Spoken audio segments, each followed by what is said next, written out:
No Cambodian flag? សួស្តីបងប្អូនទាំងអស់គ្នានិយាយទៅថ្ងៃនេះក៏ចង់បង្ហាញការសោកស្ដាយមួយណាដោយសារមកនៅហ្វីលីពីនសាលាគេតម្រូវឲ្យក្មេងៗចាក់ទូចហ្នឹងពាក់កៅអៅតាមពាក់កៅអៅប្រពៃណីតាមប្រទេសអញ្ចឹងណាដើម្បីប្រកួតគ្នា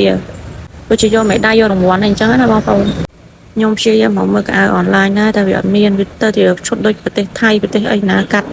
អាឡាដាងកាត់អីណាខ្ញុំអត់យល់ដែរអញ្ចឹងណាហើយខ្ញុំកាលនៅខ្មែរក៏បានទិញកៅអៅឈុតខ្មែរឲ្យកូនពាក់ដែរតែពេលខ្ញុំបាច់កំណត់យកសរងមកឆ្នៃដេរអញ្ចឹងណា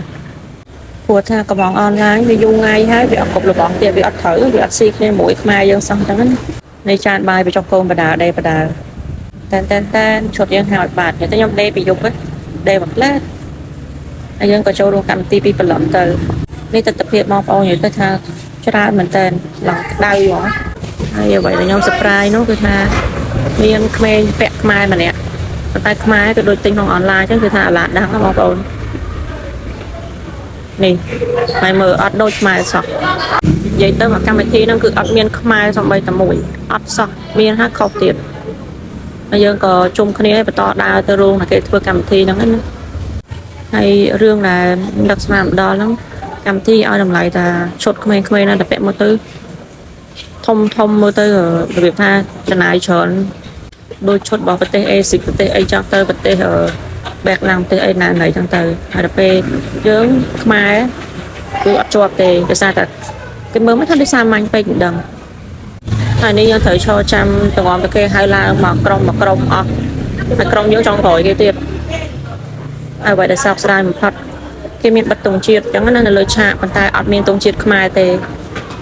បងប្អូនគាត់មើលជនជាតិហ្វីលីពីនដែលធ្វើការនៅខ្មែរច្រើនមែនតើប៉ុន្តែហេតុអីបានជាទង់ជាតិខ្មែរមួយគេអត់បិទនៅលើឆាកទៀតបងប្អូនឃើញខ្ញុំនឹងបង្ហាញនិយាយទៅទង់ជាតិវៀតណាមថៃឡាវអីមានអត់តែខ្មែរមួយខ្ញុំអត់យល់ហើយនៅពេលដែលកូនខ្ញុំឡើងទៅលើឆាកគេឆ្ងល់ទៀត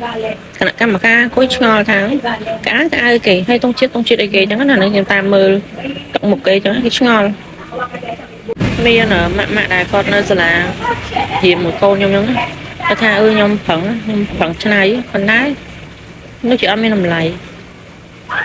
តែពេលចាំមានអារម្មណ៍ថាខំពីយប់ដេរទៅអត់ណៃបងប្អូនឃើញនៅចិត្តកូនខ្ញុំហ្នឹងថៃនេះបើខ្ញុំកំងឈុតខ្មែរមកដែរឈុតគេដូចថៃហ្នឹងនិយាយទៅវីដេអូមានប៉ុណ្ណឹងឯងបងប្អូនគាត់ចង់បង្ហាញការសោកស្ដាយដែរអត់មានទង់ជាតិខ្មែរអរគុណច្រើនបងប្អូនទាំងអស់គ្នាបាយបាយ